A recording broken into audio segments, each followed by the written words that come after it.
भारत की क्या स्थिति थी और 2014 के बाद भारत की क्या स्थिति बनी, ये मैं आपके सामने रखना चाहूंगा कि वोट बैंक का देखा खेल,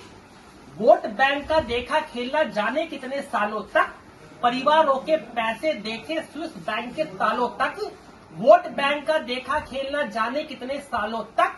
परिवारों के पैसे देखे स्विस बैंक के तालों तक, देखा अजमल कसाब हमने सड़कों पर चलते हुए यहाँ, भारत माँ के चित्रों को धू धू कर जलते हुए यहाँ, देखा अपनी आंखों से सरयू को होते लाल यहाँ, लोहिया के शिष्यों को देखा भक्तों का बंदे काल यहाँ। कोई नहीं था भारत में, अरे कोई नहीं था भारत में 56 इंची सीने वाला, अरे कोई नहीं था भारत में 56 इंची सीने वाला, भारत माँ को सीने में रखकर अपने जीने वाला, 850 तक भारत ने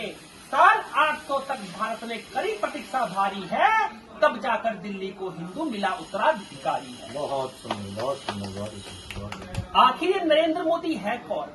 देखिए, उनका व्यक्तित्व कर्तृत्व इतना विराट, व्यापक, विस्तृत और बृहद है कि मेरे जैसे अल्पज्ञ और सामान्य बुद्धि के व्यक्ति के भूते की बात नहीं कि मैं उनके विषय में कुछ लिख सकूं। लेकिन परम पूज्य महाराज जी, पवन कृष्ण शास्त्री जी महाराज मेरे साथ हैं। उनके सानिध्य सामिप्य में मैंने जो कुछ भी सीखा है, जो कुछ भी जाना समझा है, उसके आधार पर मैंने कुछ लिखने का प्रयास किया कि आखिर मोदी जी है कहाँ, क्या, चलिए आखिर मोदी जी है क्या?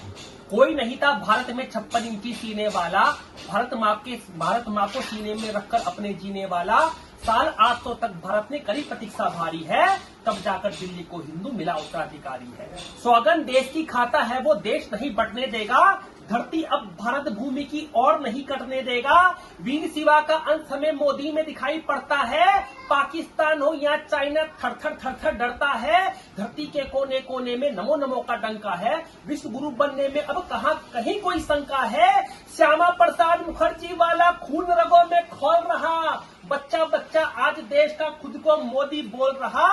जिसके आगे पुतिन बाइडेन, अरे जिसके आगे पुतिन बाइडेन न टिकता कोई भी नेता है, जिसके आगे पुतिन बाइडेन न टिकता कोई भी नेता है, नरेंद्र मोदी नाम उसका वो भारत माँ का बेटा है। बहुत सुंदर, बहुत सुंदर। अच्छा, आप ये बताओ, आपकी सबसे प्रिय अभी तक की जो कविता है, जी जी जी, वो एक बार सुना दो। जो सबसे प्रिय आज, मतलब कि अभी तक जितनी भी आपने कविताएं लिखी या बोली है, उसमें सबसे प्रिय एक कविता। पूज्यवर आपके आशीर्वाद से हर विषय पर लिखने का प्रयास करा है, लेकिन चूंकि मैं तीर्थ भूमि महातीर्थ हरिद्वार में बैठा हूं और आप जैसे संतों के परम मंगलमय सानिध्य मुझे मिला है, तो मैं तो हमेशा से मानता हूं कि भारतवर्ष यदि महान बना है तो आप जैसे संतों के तपोबल के भूते ही बन पाया है। तो मैं आप जैसे सदर संतों के श्री चरणों में कुछ पंक्तियां निवेदित करता हूं। योग गुरु या घर घर योग पहुंचाते हैं, राम कथा कर संत मुरारी जन जन से राम मिलाते हैं, बाल कृष्ण आचार्य यहाँ जो आयुर्वेद के ज्ञाता है, जिनकी दृष्टि पड़ते ही रोग छू मंतर हो जाता है। चलो जरा तुम साथ कभी, चलो जरा तुम साथ कभी, अरे चलो जरा तुम साथ कभी, तुम्हें वृंदावन ले जाता हूँ, दीदी माँ के पग छूकर वात्सल्य ग्राम दिखलाता हूँ, परम शक्ति का केंद्र है जो भरा पूरा परिवार है, वात्सल्य की मूर्त दीदी स्वयं दुर्गा की अवतार है। साधु संतों के तप से ही, साधु संतों के तप से ही भारत जाना जाता है, सांख दर्शन लिखने वाला यह कंदमूल फल खाता है, मठ मंदिर तीर्थ में दिखता असली दर्शन भारत का, वेद और ग्रंथों में मिलता असली वर्णन भारत का, मत खोजो तुम, मत खोजो तुम, अरे मत खोजो तुम भारत को चकाचौंध और ठाटों में, अरे मत खोजो तुम भारत को चकाचौंध और ठाटों में, दिखता भारत काशी में और हरिद्वार के घाटों में। बहुत ही सुंदर, बहुत सुंदर, बहुत सुंदर, बहुत ही सुंदर।